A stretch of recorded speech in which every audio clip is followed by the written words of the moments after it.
Today we will discuss about chronic kidney disease. Chronic kidney disease, a name which takes away patient and patient family members sleep altogether. They get scared.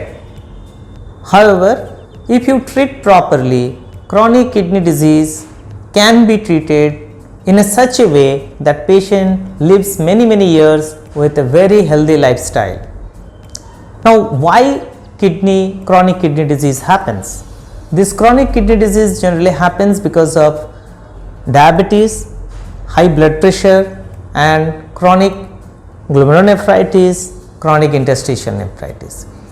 এই রোগগুলো যদি সঠিক সময়ে ধরা পড়ে এবং ঠিকমতো সুগার ব্লাড প্রেশার কন্ট্রোল করা যায় তাহলে ক্রনিক কিডনি ডিজিজ কিন্তু স্থিমিত অথবা স্টেবল অবস্থায় অনেক বছর থাকে। আমরা যদিও কিডনি ট্রান্সপ্ল্যান্ট করি, হাই রিস্ক কিডনি ট্রান্সপ্ল্যান্ট করি, এবিও ইনকম্প্যাটেবল কিডনি ট্রান্সপ্ল্যান্ট করি, কিন্তু এই একটা টপিক যেটা হচ্ছে prevention of chronic kidney disease is a topic of my heart. আমাদের অনেক পেশেন্ট আছেন যারা সুগার, প্রেশার, গ্লোমেরুলোনেফ্রাইটিস বা ইন্টারস্টিশিয়াল নেফ্রাইটিস নিয়েও কিন্তু সুস্থভাবে জীবনযাপন করছেন এবং তাদের ক্রিয়েটিনিন অনেক বছর ধরে স্টেবল থাকছে, ডায়ালিসিসের দরকার হচ্ছে না। এর জন্য বিশেষ কি দরকার? একটা হচ্ছে একজন ডাক্তারের আন্ডারে রোগীকে অনেক বছর থাকতে হবে, মেডিসিন এবং ডাক্তার চেঞ্জ যতটা সম্ভব না করাই ভালো, আর তার সাথে হচ্ছে ডায়েট কন্ট্রোল।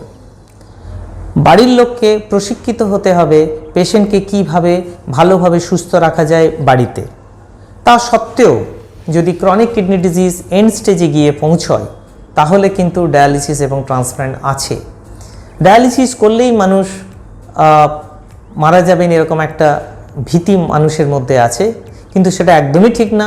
যদি ঠিকমতো প্ল্যান করে ডায়ালিসিসটা শুরু করা যায়, মানে ডায়ালিসিস যখন শুরু হবে তার 3 থেকে 6 মাস আগে তাকে ভ্যাকসিন দেওয়া, তার পার্মানেন্ট চ্যানেল বানানো, তার ডায়েটারি চেঞ্জেস করা, এগুলো যদি করা যায় তাহলে কিন্তু পেশেন্ট ডায়ালিসিসেও অত্যন্ত সুস্থ থাকেন।